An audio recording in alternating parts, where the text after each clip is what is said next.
Jai Hind students, today in standard 6 subject science, this is the revision video number 1 of unit test 2nd. So in this unit test, as you got the paper pattern, and in this test we have 3 chapters included, and they are 9th, 10th and 11th. See, in this unit test, we have MCQ, fill in the blanks, true or false, one word answers, one sentence answers, 2 marks questions means answer in short, give scientific reason, and answer the following questions in details. So, today we will do the revision of answer the following questions in details. So we have the first question over here, and that is, describe the method to construct a pinhole camera. Means if you want to construct a pinhole camera, how you will construct? You have to describe the method over here. So what we have to do is, we have to first of all take 2 boxes so that one can slide into another with no gap in between them. Means one box should be slightly smaller. One box should be slightly smaller so that the box can slide inside. We can slide the small box inside, right? Now, what we have to do is cut one of each side open of each box. We have to cut the boxes, both the boxes, one side open. We have to cut it. Now, what we will do after that? On the opposite side of the larger box, make a hole in the middle. Means we have taken 2 boxes, one is slightly smaller and one is slightly bigger. So in the bigger box, we will make a hole in the middle. Right, now in the smaller box, cut out from the middle square with a side of about 5 to 6 centimeter. Means from the smaller box we have to cut 5 to 6 centimeters in a square shape, right? Cover this open square with the tracing paper. We have to cover this with the tracing paper. See, now our pinhole camera is ready and you can use it. We have to put the small box inside the bigger box. So pinhole camera is ready.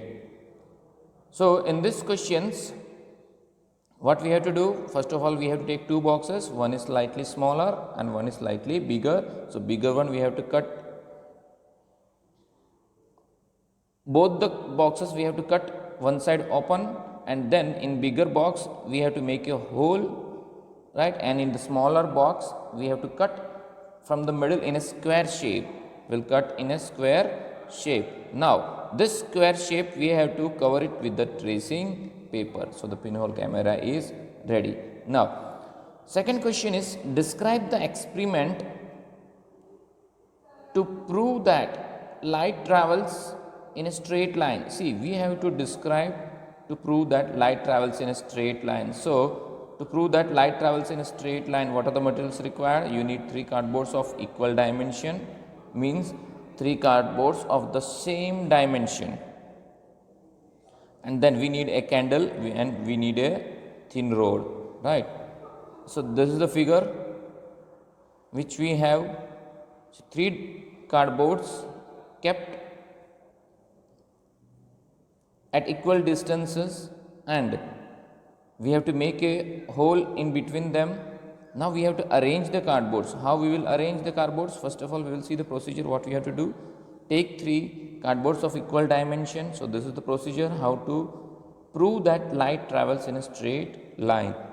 We have to take the 3 cardboards of equal dimension, pierce a hole through all of them. We have to make a hole in the cardboards. Arrange all the 3 cardboards as shown in figure. See, we have to arrange this cardboards as shown in this figure, right? Now pass the thin rod through the holes of the cardboard. We have to pass the thin rod through the holes of the cardboard so that the holes remain in a straight line. Means we can understand that the holes are in a straight line. Now place a burning candle on one side of the arrangement. We will place a burning candle of one side of arrangement. Try to see the candle flame from the opposite side. So from the opposite side, what we will do, we will try to see from other side. Do you see the candle flame? Yes, we are able to. This time we are able to see the candle flame through the holes. Now slightly shift any one of the cardboard and try to observe the candle flame again. Now what we have to do? We have to shift any one of the cardboard and we will try to see. So do you think, are you able to see? No, we are not able to see the candle flame. So from this, what do we observe? See, we have observation. When the holes of all the three cardboards are in the same line, the candle flame was visible. Means when the holes are in the same line, the candle flame was visible. When one of the cardboards was shifted, the candle flame was not visible. So what do we conclude? We conclude that light travels in a straight line. When the holes was in a straight line, that times we can see the candle, and when we shift any one of the cardboards, we can't see the candle, right? So this is the second question. We have 4 marks. Now we will see the another question, and that is, what care will you take in measuring the length of an object? See, if you want to measure the length of an object, what care will you take? See, as we have studied in the chapter that if we are taking the measurement with any scale, small scale, first of all, place the scale parallel in contact with the object along its length. We have to keep its parallel. Whose length we have to take? We will keep its parallel, right? Now, place one end of the object carefully 0 mark of the scale. See, at one end we have to place it at 0 mark. Observe the other end of the objects and mark of a scale where its end. Now we have to observe the other end of the object and we have to mark where it is placed. Correct position of the eye is also important of taking measurement. Means we have to look from the top. Correct position is also important. Means we have to look from the top of the objects. We will not look like this way or like this way, because we cannot get the proper measurement. So the correct way to look or correct eye position is we have to look on the top of the objects which we are taking the measurement. In some cases the ends may be broken. See, in some cases if the ends of the scale is broken, then what we have to do? You may not be able to see the 0 carefully. In such cases we have to use the other full marks that can be seen on the scale. Means we have to avoid to take the measurement from 0. We will start from 1. We have to start from 1, and then after taking that we will subtract from 1. So this is the correct way of taking measurements, and we have to take care while taking measurements. So now the next question we have is, explain different types of motion with example. So over here we have to say types of motion. How many types of motion are there? And with example, we have to give the example of all the types of motion. So different types of motion are rectilinear motion. What is rectilinear motion? The motion in which an object moves along a straight line is called rectilinear motion.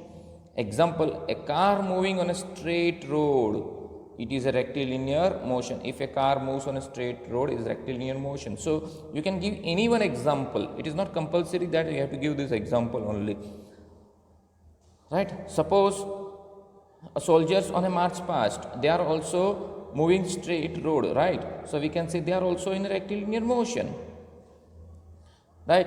And then, so you can give any example. First we have to give the types of motion, then you have to write example. So in example you can write any example. So second motion is curved motion. The motion in which an object moves along a curve is called curved motion. Right? Example, motion of ant. When ant moves to eat something, it is moving in a curved path. It is moving in a curved path. Now we have the question, another motion is circular motion. The motion in which an object moves on a circular track is known as circular motion. Examples, the blades of a moving fan. Examples of circular motion is the blades of a moving fan. See, we have seen the fan that it moves in a circular way. So we can see that the blades of a moving fan are in circular motion. Right? And you can give another example also. If you are sitting on a merry-go-round, see that merry-go-round moves in a circular way. So you can give the example, a child sitting on a merry-go-round, right? A child sitting on a merry-go-round. See, this is another example of circular motion. Now, we have another motion, that is periodic motion. An object repeats its motion after a regular interval of time. The motion of an object is known as periodic motion. Means any motion is repeated in regular interval. For example, we can say hands of a clock are also periodic motion because they are repeating it. They are repeating its motion. So it is known as periodic motion in a regular time. Or we can say a child sitting on a swing. Swing is also repeating. So we can say that this is the periodic motion. How will you measure the length of a bent iron rod? Now, the next question we have is, if you want to measure the bent iron rod, how will you measure? So the answer is, it is measured with the help of a thread. See, we don't have scale bend. We can't bend the scale. So what we can do, we can measure with the help of a thread. Hold one end of the thread at one end of the rod and then keep moving the thread along the length of the rod. What we will do? We will keep moving the thread along the rod and make a mark on the portion of thread which comes near the other end of the rod. Now we have to make a mark. Where it comes to the other end, we have to make a mark of the other end of the rod. Now measure the length of the thread from the end of the mark. What we have to do? We have to measure the length of the thread from the end of the mark. So this, the measure you get is the length of the rod. First we have to take a thread because we can bend the thread and we can't bend the scale, so we can't take the measurement with the help of a scale. So we will put a thread along the rod and then we will mark the end of the thread where it reaches in the rod, and then we will measure the thread. So we will get the measure of the rod. If we will measure the thread, we will get the measure of the rod. And the next question we have, observe which are moving and which are at rest. See, we have to observe the objects and which we have to identify which are moving and which are at rest. So we have house, blades of a fan, table, flying bird, clock, hands of clock, fan and moving car. So we have divided into two tables, object at rest and objects which are moving, right? So first is house. So house is at rest and the second is flying bird, it is in moving. So second question is, table is object at rest and hands of clocks are moving, and wall clock is at rest and moving car is it in motion. Then fan object at rest and blades of a fan are moving, right? So we have divided this into the object at rest and object in motion.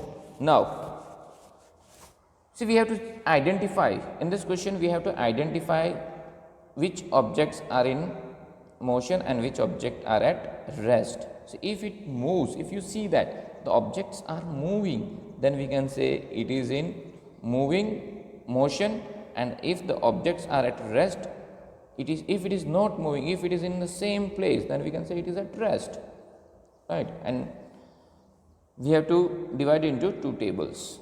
Now the next question we have is, list the adaptation of camel as a desert. Means we have studied in the chapter that camel lives in desert. So how do they adapt that atmosphere of the desert? So we have to list the adaptation of the camel in desert. See, as we have seen that camels have long legs. Camels have long legs, see, which protect their bodies from the heat of the sand. See, it has long legs which protect their bodies from the heat of the sand. And see, long legs protects their body from the heat of the sand. As we know that in desert the sand is very much hot, so legs protects their body, right? And their hooves are very strong. Their hooves means their legs while they are walking is known as hooves. So hooves are very strong, so they can walk easily on sand. They do not sweat. See, in sweating we are losing water, so camels do not sweat, so they will not lose water in sweating. They excrete small amount of urine. See, they remove water in the form of urine in very small amount, and their dung is dry. Camels lose very little water from their bodies. See, so in this way camels lose very little water from their bodies. They can live for many days without water and food. So they can live many days without water and food. Excess fat in the body is stored in hump on their back. See, we have discussed about the water in desert, as we know that there is less water, but about food also. See, camel has excess fat in their body which is stored in their hump, which is on their back hump. So when required they are using that fat. Right? So in this way we can say that camel adapt desert atmosphere. So we can say camel adapt atmosphere of the desert. So these are the features which helps to adapt the desert atmosphere. Now we have the next question is, state the adaptation of a fish as an aquatic animal. See, as we know that fish cannot live without water. So what are the features which help to live in water? We will see in the answer.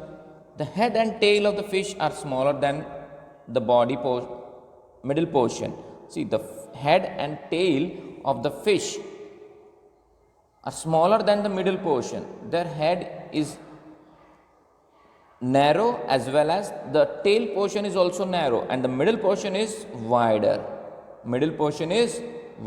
Right? So this is the main one point. The body tapers at both the ends. Middle portion of the end. The body tapers at both the ends. It has tapers. The body shape is called streamline shape. See, front part also narrow and back side also narrow, and in middle portion is wider. So this shape is called streamline shape. The shape is such that water can flow around it easily. See, streamline shapes helps to flow the water easily and allow the fish to move in water. Fish have slippery scales on their bodies that protect the fish. Fish has slippery scale, so which protect their bodies. Gills present in the fish helps them to use oxygen dissolved in water. See, they have gills. They have the organ name gills, which helps to use oxygen which is dissolved in water. See, we do not have gills, so if we go in water, we cannot use the oxygen which is dissolved in water. So fish have gills so that they can use the oxygen which is dissolved in water. Fish have flat fins and tails that help them to change direction and keep their body balance in water. See, fish has flat fins and tail that helps them to change the direction and keep their body balance in water. So these are the features which helps to fish survive in water, right? Or we can say the adaptation which helps to adapt in water. Which are the features? It has its body shape is streamlined, and it has fish have slippery scale, and it has gills. These are the main features which help to survive in water. Now we have the next question is, state the adaptation of plants that grow in deserts. State the adaptation of plants that grow in deserts. See, we have to give the features of plants so that they can grow in deserts. So desert plants have well developed roots that go very deep in the soil for absorbing water. See, as we have studied in the chapter that in desert the water is very deep in the soil. So this roots helps to absorb water from the soil. The leaves in desert plants are very small. See, if you look any desert plant, for example cactus, see the leaves you cannot see, right? So it is either small, less in number, or they are transformed into spines. So in cactus plant, leaves are transformed into spine, right? This helps in reducing loss of water. This helps in reducing loss of water. As we have studied that leaves lose water in the form of water vapor in transpiration process. So if the desert plants have less leaves, or either they are transformed into spines, so they will lose less water. Now the spines in desert plants protect them from plants. See, animals, the spines protect them from animals. Photosynthesis in these plants is usually carried out by the stems. See, this type of plants, for example cactus plants, photosynthesis is carried out by stem. It is the photosynthesis occur in stem. The stem is also covered with a thick waxy layer which helps to retain water. The stem is also covered with a thick waxy layer which helps to retain water. Means it has waxy layer which can store water. Now the last question of 4 marks is, state the adaptation of aquatic plants. In aquatic plants, roots are much reduced in size. See, aquatic plants means the plants which lives in water. It has roots which are reduced in size, and their main function is to hold plants in place. The stem of these plants are long. Hollow and light. The stem is long, hollow and light in weight. Stem grows up to the surface of water. Means the stem is up to the water, right? Stem grows on the surface up to the water. The stem of these plants are long, hollow and light, and it grows up to the surface of water. The leaves and flowers of these plants float on the surface of water. The leaves and flower float on the surface of water. Some aquatic plants are totally submerged in water. Some aquatic plants are submerged in water. Some of these plants have narrow and thin ribbon-like leaves.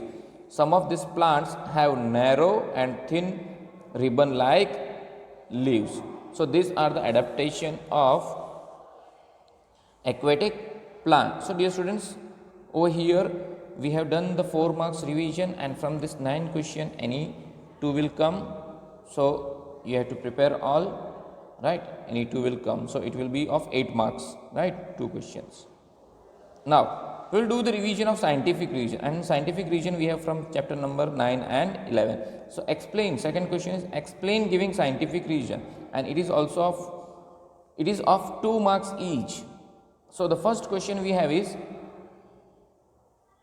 camel is known as the sheep of desert. See, why camel is known as the sheep of desert? Because camel is known as, it adapt itself in order to become fit to live in desert. See, as we know that ship is fit in water, in the same way camel has adapted itself to fit in desert. Camels has, as we have studied in the 4 marks, it has long legs which keep their body away and which protect them from heat. Its hooves are soft and they walk easily on sand. They excrete small amount of urine. Camel lose very little water from their bodies. They can live for many days without water and food.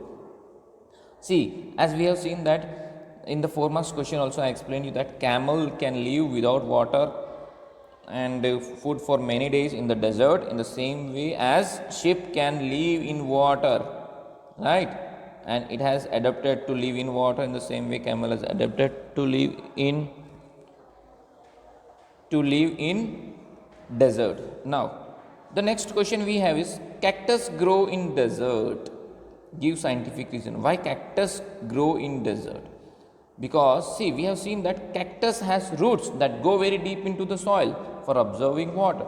See, if you compare to the other plants, they have roots not that much deep it goes as compare as cactus. So only cactus can live in desert because, and some more plants are also there which can live in desert, but cactus can survive. See, we have to give reason why cactus can survive in desert, because it has deep roots which can go in the soil to absorb water. Because as we have studied in the chapter that in desert there is very less water and it is deep in the soil.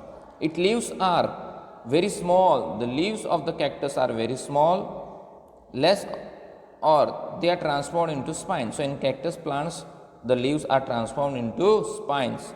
This helps in reducing loss of water, which helps in reducing loss of water from the leaves.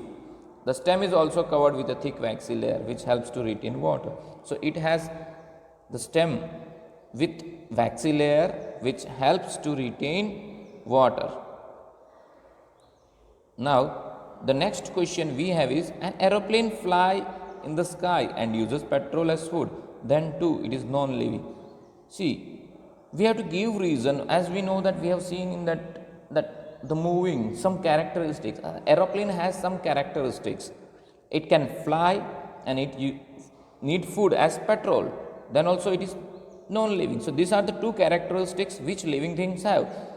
But then also it is non-living things. So we have to give answer according to that. So an aeroplane is considered as non-living as it cannot fly in the sky on its own like birds. See, birds are living. If you compare with birds and aeroplane, do you think both are same? See, birds can fly by its own, as well as if there is no pilot or no one is operating, do you think aeroplane can fly by its own? No. And it does not respire and cannot grow or reproduce. Or see, it cannot fly by its own and it does not respire also and cannot reproduce. So it is considered as non-living thing. Now the next question we have is moon gives light. Moon gives light, but it is not considered as a source of light. Why? See, a source of light is an object that emits its own light. See, first of all, our idea should be clear. What is the meaning of source of light? So, source of light means an object which gives its own light. So, a source of light is an object that emits its own light or gives its own light. But the moon does not emit its own light. It reflects back the sunlight that falls on it. Hence, a moon is not considered a source of light. Hence, a moon is not considered a source of light. Right? Why a moon is not considered a source of light? Because it does not give its own light. It reflects the light. We cannot see an object kept in a dark room. The next question is, we cannot see an object kept in a dark room. So, an object is visible, right? When the light falls on an object, reflects back and enter our eyes. See, as we have studied in the chapter that how we can see an object when the light falls on an object and it reflects. When light falls on an object and it reflects and it enters to our eyes, then only we can see the object, otherwise we can't see the object, right? So in a dark room no light is there, hence we cannot see an object kept in a dark room. So dear students, today we have done the revision of 4 marks question and give scientific reason for unit test second, right? And in the next video we will do 2 marks questions, 1 mark questions. Thank you.